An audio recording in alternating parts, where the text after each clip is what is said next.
एक नार्सिसिस्ट की पहचान कैसे करें? क्या आप कभी ऐसे व्यक्ति से मिले हैं जो खुद को ही सबसे ज्यादा समझता है? आत्मविश्वास एक चीज है, लेकिन अगर आप किसी रिश्ते में खुद को ज्यादा महत्व देंगे तो ये आपके दोस्तों और परिवार दोनों के लिए हानिकारक हो सकता है। और साथ ही ये एक संभावित पर्सनालिटी डिसऑर्डर का चेतावनी संकेत हो सकता है। आज हम यहाँ बेस्टी पर चर्चा करेंगे कि कैसे नार्सिसिज्म से संबंधित संकेतों की पहचान की जाए, साथ ही जो इस स्थिति से जूझ रहे हैं उनकी मदद कैसे की जाए। इससे पहले कि हम वीडियो शुरू करें, आप सब्सक्राइब करना ना भूलें और नोटिफिकेशन बेल को क्लिक करें। इस तरह आप हमारे सभी वीडियोस से अप टू डेट रहेंगे। साइकोलॉजी टुडे साथ ही diagnostic and statistical manual of mental disorders के अनुसार कई संभावित लक्षण हैं जो इस मानसिक स्थिति से जुड़े हुए हैं, जिसे नार्सिसिस्टिक पर्सनालिटी डिसऑर्डर या एनपीडी कहा जाता है। ये लक्षण आमतौर पर अडल्टहुड की शुरुआत में दिखने लगते हैं और मानसिक स्वास्थ्य को प्रभावित करने वाली किसी भी बीमारी की तरह ये हालात या परिस्थिति की परवाह किए बिना किसी में भी प्रकट हो सकते हैं। नार्सिसिस्टिक पर्सनालिटी डिसऑर्डर वाला व्यक्ति आमतौर पर एक भव्यता या आत्म महत्व की भावना को महसूस करता है। परिणाम स्वरूप एनपीडी से प्रभावित लोग अक्सर अभिमानी या आत्म केंद्रित व्यवहार प्रदर्शित करते हैं, जैसे खुद को विशेष मानना और प्रेफरेंशियल ट्रीटमेंट का हकदार समझना। अहंकार से भरे होने के साथ एनपीडी से प्रभावित लोग आमतौर पर दूसरों के प्रति सहानुभूति की कमी प्रदर्शित करते हैं, जिससे वो अपने व्यक्तिगत लाभ के लिए बिना कुछ सोचे दूसरों का शोषण कर सकते हैं। अपने अभिमानी रवैये के कारण एनपीडी वाले लोग रचनात्मक आलोचना के लिए विशेष रूप से ग्रहणशील नहीं होते और अपनी परफेक्ट सेल्फ इमेज को चकनाचूर करने का प्रयास करने वाले किसी भी व्यक्ति के प्रति गुस्से में प्रतिक्रिया कर सकते हैं। हालांकि कुछ मामलों में एनपीडी वाले व्यक्ति अधिक विनम्रता से आलोचना का जवाब देते हैं या बहुत कम दिखावा करते हैं, लेकिन मनोवैज्ञानिकों ने कोई ऐसा सामान्य कारण नहीं बताया है जो लोगों को नार्सिसिस्ट में बदल देता है। पर शोधकर्ताओं ने नार्सिसिस्टिक पर्सनालिटी डिसऑर्डर और अन्य मानसिक स्वास्थ्य बीमारियों जैसे कि मूड और एंजाइटी डिसऑर्डर्स के साथ साथ ज्यादा ड्रग यूजेज के बीच संबंध देखा है। इसके अतिरिक्त एनपीडी वाले लोग इम्पल्सिव बिहेवियर और शर्म की भावना की ओर अति संवेदनशील भी हो सकते हैं। जैसा कि आप कल्पना कर सकते हैं, नार्सिसिस्टिक पर्सनालिटी डिसऑर्डर के लक्षण अत्यधिक हानिकारक हो सकते हैं, दोनों नार्सिसिस्ट और दूसरों के साथ उनके संबंध के लिए। पर किसी भी मानसिक स्वास्थ्य को प्रभावित करने वाली स्थिति की ही तरह एनपीडी के साथ संघर्ष करने वाले व्यक्ति की मदद करने में पहला कदम है ये जानना और समझना कि इस डिसऑर्डर के कारण उन्हें किन समस्याओं का सामना करना पड़ रहा है। अपनी पुस्तक a therapist's guide to personality to the personality disorders the Masterson approach में साइकाइट्रिस्ट जेएफ मास्टरसन ने 3 अलग अलग प्रकार के नार्सिसिज्म की पहचान की। पहला है एग्जिबिशनिस्ट नार्सिसिस्ट। ये सामान्य रूप से सबसे ज्यादा पहचाने जाने वाले नार्सिसिस्ट हैं, जो अपने दिखावट वाले व्यवहार के लिए जाने जाते हैं। मास्टरसन द्वारा पहचाना गया दूसरा प्रकार है क्लोजेट नार्सिसिस्ट, जिसे इंट्रोवर्टेड नार्सिसिस्ट भी कहते हैं। इस प्रकार के नार्सिसिस्ट शर्मीले, विनम्र या चिंतित व्यवहार के रूप में दिखते हैं। मास्टरसन कहते हैं इस मामले में नार्सिसिस्ट की सोच अपने आप को दूसरों के सामने अच्छा दिखाने की होती है, जो इनडायरेक्टली सैटिस्फाइंग है। तीसरे प्रकार के नार्सिसिस्ट हैं मैलिग्नेंट नार्सिसिस्ट, और जैसा कि नाम से ही स्पष्ट है, इस प्रकार के नार्सिसिज्म से प्रभावित लोग विशेष रूप से शत्रुतापूर्ण हो सकते हैं, खासकर जब उन्हें लगता है कि उनके निजी हितों को खतरा हो रहा है। तो देखा आपने, बेशक लोग मानते हैं कि नार्सिसिस्ट्स अहंकार से भरे और सेल्फ सेंट्रिक होते हैं, पर हमेशा ऐसा नहीं होता। एनपीडी के अलग अलग रूपों से पीड़ित कई लोगों के साथ काम करते हुए साइको एनालिस्ट हाइंस कोहूट ने देखा कि कई नार्सिसिस्ट्स अक्सर अकेलेपन, बेबस और लक्ष्य की कमी जैसी भावनाओं के साथ संघर्ष करते हैं।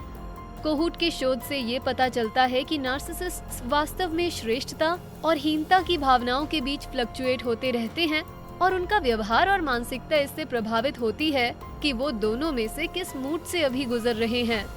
उदाहरण के लिए, एक नार्सिसिस्ट में हीनता और शर्म की भावना उसे अपने आसपास के लोगों की नजरों में एक आदर्श दृष्टिकोण बनाने के लिए प्रेरित कर सकती है। वहीं दूसरी ओर श्रेष्ठता का अनुभव करने वाला एक नार्सिसिस्ट दूसरों पर अपनी खामियों को पेश करके अपनी शर्म को दबा देता है। अधिकांश नार्सिसिस्ट इन दो मूड के बीच फ्लक्चुएट होते रहते हैं। हालांकि कुछ मामलों में एनपीडी वाला व्यक्ति मन की एक या दूसरी अवस्था में खुद को लॉक्ड इन कर लेता है, जिससे वो तर्कहीन व्यवहार करने लगता है। खैर, जैसा कि हमने बताया, नार्सिसिस्टिक पर्सनालिटी डिसऑर्डर न केवल नार्सिसिस्ट के लिए हानिकारक है, बल्कि ये संभावित रूप से उन रिश्तों पर भी प्रभाव डाल सकता है जो नार्सिसिस्ट दूसरों के साथ साझा करते हैं। अपने लेख understanding the mind of a narcissist में कोडिपेंडेंसी एक्सपर्ट डार्लिन लैंसर ये रूपरेखा तैयार करते हैं कि एक नार्सिसिस्ट के साथ रिश्ते में कोई क्या उम्मीद कर सकता है। लैंसर के अनुसार नार्सिसिस्ट्स स्वयं के विस्तार के रूप में अपना रोमांटिक पार्टनर देखते हैं और उस व्यक्ति से लगातार तारीफ और प्रशंसा चाहते हैं, ताकि जो छवि उन्होंने स्वयं के लिए बनाई है वो बरकरार रह सके। लैंसर के अनुसार कई नार्सिसिस्ट परफेक्शनिस्ट भी होते हैं, इसलिए जब उनका साथी स्टैंडर्ड्स को पूरा नहीं कर पाता, तब वो उन्हें परेशान करने के लिए उनसे अवास्तविक उम्मीदें लगाने लगते हैं। नार्सिसिस्ट जो चाहते हैं उसे पाने के लिए हेर-फेर और गलत तरीकों का इस्तेमाल करते हैं और ज्यादातर मामलों में जरूरतें और इच्छाएं पूरी हो जाने पर भी आभार नहीं दिखाते। लैंसर के अनुसार परिणाम स्वरूप नार्सिसिस्ट के साथ संबंध में लोग अक्सर अपने साथी की निरंतर और व्यर्थ मांगों से थका हुआ महसूस करने लगते हैं और आत्मसंदेह और आत्मविश्वास की कमी का अनुभव करना शुरू कर देते हैं। आपको ऐसा लगेगा कि आपके नार्सिसिस्टिक पार्टनर को कोई परेशानी नहीं होनी चाहिए, इसलिए आप कुछ भी कहने या करने में बहुत सावधानी बरतेंगे, लेकिन इससे सिर्फ उनके सेल्फ अब्सॉर्ब्ड बिहेवियर को बढ़ावा मिलेगा। एनपीडी से जूझ रहे व्यक्ति अपने रिश्तों में हुकूमत करना पसंद करते हैं, जिससे एक खराब और असंतुलित स्थिति पैदा हो जाती है और किसी को लाभ नहीं होता। तो एक नार्सिसिस्ट के लिए क्या किया जा सकता है जिससे वो अपनी सेल्फ इम्पोर्टेंस और सेल्फ इमेज जैसी समस्या से उभर सके? खैर, अधिकांश स्थितियों में ये मानसिक स्वास्थ्य पर नकारात्मक प्रभाव डालता है, इसलिए सबसे अच्छा तरीका है ट्रेंड प्रोफेशनल की मदद लेना। साइकोलॉजी टुडे के अनुसार ऐसे व्यक्ति, ताकि वो एक अच्छा रिश्ता बना सके, उनमें दूसरों के प्रति सहानुभूति की भावना को विकसित करने के लिए साइकोथेरेपी एक उपयोगी तरीका हो सकता है। लेकिन प्रोफेशनल मदद लेने के लिए एनपीडी वाले व्यक्ति को समझाना इतना आसान नहीं होता। जैसा कि हमने बताया, नार्सिसिस्ट्स बहुत डिफेंसिव होते हैं और किसी आलोचना के लिए खराब प्रतिक्रिया देते हैं, चाहे वो रचनात्मक हो या नहीं। परिणाम स्वरूप बहुत कम नार्सिसिस्ट स्वीकार करने को तैयार होते हैं कि उन्हें मदद या उपचार की आवश्यकता है। वहीं लेखक और सामाजिक कार्यकर्ता रॉबर्ट टाइबी ये सुझाव देते हैं कि नार्सिसिज्म के सभी पहलू स्वाभाविक रूप से खराब नहीं होते। अपने लेख में उन्होंने हेल्दी नार्सिसिज्म के रूप में जो वर्णन किया है, उसमें टाइबी ने उन तरीकों की रूपरेखा प्रस्तुत की है जिसमें नार्सिसिस्ट अपनी सोच को उस दिशा में ले जाते हैं जो उन्हें खुद को या दूसरों को नुकसान और अनावश्यक तनाव देने से बचाती है। ये आर्टिकल कहता है कि नार्सिसिस्ट्स को कम चिंता करनी चाहिए कि दूसरे उनके बारे में क्या सोचते हैं, चीजों को पर्सनली नहीं लेना चाहिए, दूसरों की कंपनी का आनंद लेना चाहिए और अपने कार्यों की जिम्मेदारी लेनी चाहिए। क्या आपके पास नार्सिसिस्ट्स या नार्सिसिज्म से जुड़ा कोई अनुभव है जिसे आप ऑनलाइन कम्युनिटी के साथ शेयर करने में कंफर्टेबल फील करें?